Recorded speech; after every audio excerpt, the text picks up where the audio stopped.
અમીરગઢ તાલુકાના તાબામાં આવતા રબારિયા ગામ પંચાયતના સરપંચ દ્વારા ચૂંટણી સમયે ખોટા ફોર્મ રજૂ કર્યા હોવાની અરજી અરજદાર દ્વારા કરવામાં આવતા તેની તપાસમાં સરપંચ ખોટા પુરાવા રજૂ કરેલ હોવાનું સાબિત થતા અંતે મહિલા સરપંચને સરપંચના હોદ્દા પરથી બરતરફ કરવાનો હુકમ તાલુકા વિકાસ અધિકારી દ્વારા કરવામાં આવતા ચકચાર મચી જવા પામેલ હતી। રબારિયા ગ્રુપ ગ્રામ પંચાયતના મહિલા સરપંચ ચૂંટણી પંચ દ્વારા યોગ્ય ઠેરવેલ નિયમો વિરુદ્ધ ચૂંટણી માટે ખોટા ફોર્મ રજૂ કરી ચૂંટણી જીત્યાની અરજ ગામના વનાભાઈ અમરાભાઈ ભગોરા દ્વારા કરવામાં આવતા સરપંચને 4 બાળકો હોવાથી તેઓ ચૂંટણી માટે લાયક ન ઠેરવતા છતાં ખોટા ફોર્મ રજૂ કરી ચૂંટણી લડ્યા હોવાના આક્ષેપો સામે આ દિશામાં તપાસનો દોર ચલાવવામાં આવતા તાલુકા પંચાયત અમીરગઢ દ્વારા સરપંચ પાસેથી પુરાવા રજૂ કરવા જાણ કરેલ હતી કે પુરાવા રજૂ ન થતા ગ્રામ પંચાયત પાસેથી અને શાળામાંથી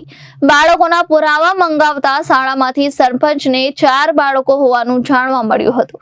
આથી મામલતદાર અમીરગઢ પાસેથી ચૂંટણી ફોર્મ મંગાવી તેની તપાસ કરતા ચૂંટણી ફોર્મમાં ખોટા પુરાવા રજૂ કર્યાનું સાબિત થયું હોય। સરકારના નિયમો અનુસાર તેઓ ચૂંટણી લડવા માટે લાયક ન હોય ગેરલાયક ઠેરવવામાં આવ્યા હતા અને ચૂંટણી ફોર્મમાં ખોટી વિગતો દર્શાવવામાં આવી હતી।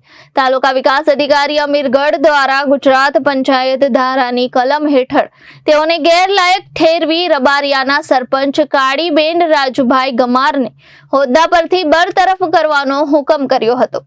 રબારિયા ગામના સરપંચ સમયથી વધુ બાળકોના આક્ષેપો થતા તેની તપાસમાં અરજદારની અરજી મુજબ સરપંચ ખોટા પુરાવા રજૂ કરી ચૂંટણી લડી હોવાનું સામે આવતા તેઓને બરતરફ કરવામાં આવ્યા હતા।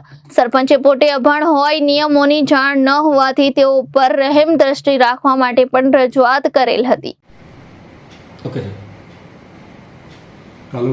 ઓકે સર, બોલો। રબારિયા ગ્રુપ ગ્રામ પંચાયતના સરપંચ શ્રી 4 બાળકોના બાબતે અરજી હતી જેમાં એ કસૂરવાર ઠરેલ હોય અત્રેની તાલુકા પંચાયત દ્વારા આદેશ કરી અને એમને બરતરફ કરવામાં આવ્યા છે।